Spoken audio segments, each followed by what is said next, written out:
global happenings today. We communicate, we analyze global news. Stay tuned. Hello, beautiful people. Welcome back to Global Happenings Today YouTube channel. Apparently, so much prediction about the fate of Wike, especially in the APC-led government, is beginning to leak out as the former Minister of Foreign Affairs and two-term governor of Jigawa State has quite a lot to say about the FCT minister and the inner caucus things going on. Well, before we go into the news proper, to find out exactly why Wike and allies are unhappy in the federal cabinet, would like you to subscribe to our channel by clicking on the red subscribe button beside it to see the bell notification icon. Please go ahead, click on it to get notified as soon as we update our channel on YouTube. Now, a former Minister of Foreign Affairs and two-time governor of Jigawa State, Alhaji Sude Lamido, has delivered a damning verdict on the FCT minister, Nyesom Wike, and other members of the People's Democratic Party serving in the President Bola Tinubu administration. Now, stating that they were unhappy where they currently found themselves. Now, reminiscing on political development in the country ahead of the celebration of the 25 years of unbroken democracy since 1999, Lamido, a founding member of PDP, also disclosed that the governing All Progressive Congress APC is paralyzed arm of the PDP. In an exclusive interview, Lamido lamented the state of affairs in the country, noting that it was at variance with the dreams of Nigeria's founding fathers. Before us, we had our own forefathers who founded Nigeria. They include Obafemi Awolowo, Tafawa Balewa, Ahmadu Bello, Nnamdi Azikiwe, all of blessed memory. They were really the people who dreamt about this country. They fought for and got our independence because they were educationally and culturally grounded. In their vision, they saw the future of a country which was endowed by God with a lot of natural resources, above all human resources, population. Therefore, we were expected to harness those resources for the development of our people. But that have paled off on the loss of 2015 polls. Lamido said PDP members destroy the party, hence the advent of ineffective opposition today. In 2015, who defeated the PDP? It was Sola Adeyemo Ibadan. In order to end insecurity, enhance people's welfare, and ensure the sustenance of Nigeria as one of the top investment destinations in Africa, as desired by the government, there is the urgent need by the federal government and security agencies to be more innovative and decisive, said the renowned pan-Yoruba socio-cultural and socio-political organization, that's Afenifere. The group position in a statement issued by its National Publicity Secretary, Comrade Jare Ajayi, made available in Ibadan, stemmed from the recent report of banditry and kidnapping in Ogun, Edo, Ekiti, Oyo, Kogi, Zamfara, Niger State, which made a research that the PDP people. Now, if you put together all the opposition parties we had at that time, they couldn't beat the PDP, no matter how they tried. The votes of ACN, ANPP, CPC, and all the rest put together can't beat PDP, which means it was PDP which defeated PDP. A former president, a former vice president, some governors, former ministers went into APC. If I'm to oppose, whom do I oppose now? In my own party, man, who destroyed his own party? My other half, which is paralyzed. Right now, the Senate president is who? He's Godswill Akpabio, the uncommon governor of the PDP. He is not an ordinary member of the APC. The current chairman of APC, who is he? He's a former deputy governor of Kano State under PDP. So when you say opposition party, who is opposing who? Tell me. Who else has been in position of authority since APC came to power, who doesn't have his roots in PDP, except for President Bola Tinubu and his men from CAN, who were the ANPP people that joined them? Only about 4 of them were governors in 2014. In fact, the entire government machinery in 2015 was actually PDP.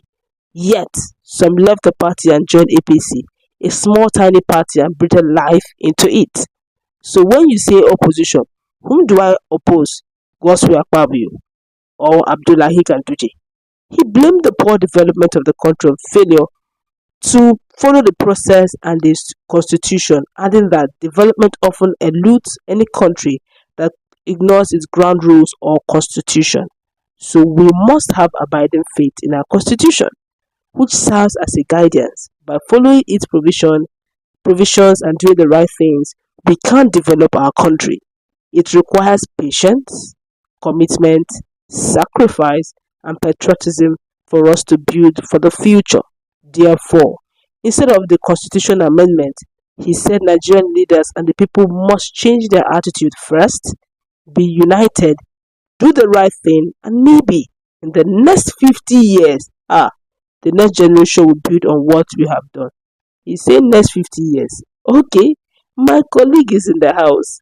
Uh, you've heard what he said that from all indication, all those from PDP's angle who are serving in the present dispensation of Bola Ahmed Tinubu's ministerial cabinet are really not happy ahead of the Democracy Day, and he's saying that actually PDP is the opposition of PDP. This issue, for me, it really shows the kind of breed of politicians that we have in the country. Unfortunately, the people we have as politicians are only running around for their selfish personal gain. There is no ideology that is different. You understand? All of them have one ideology: to conquer the Nigerian people and continue to enslave them with their own corrupt mentality. That's what I see. Now, just like what Lamido said, that's the truth.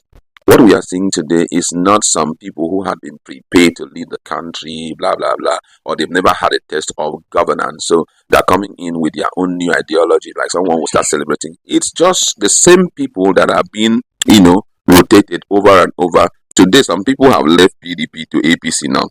Let it come a time that Labour Party start winning the day. You will notice that all the corrupt politicians from wherever, we have always been believing in LP. They will move from LP, from PDP, APC, and come to LP. So I think at this point, Nigeria should be more interested in individuals. You understand? Not on politicians or political parties. We should be, if we want to sustain our democracy, we are few months away from our independence. If we want to, Few days actually. okay, few days from A few months from independence, but few days from democracy.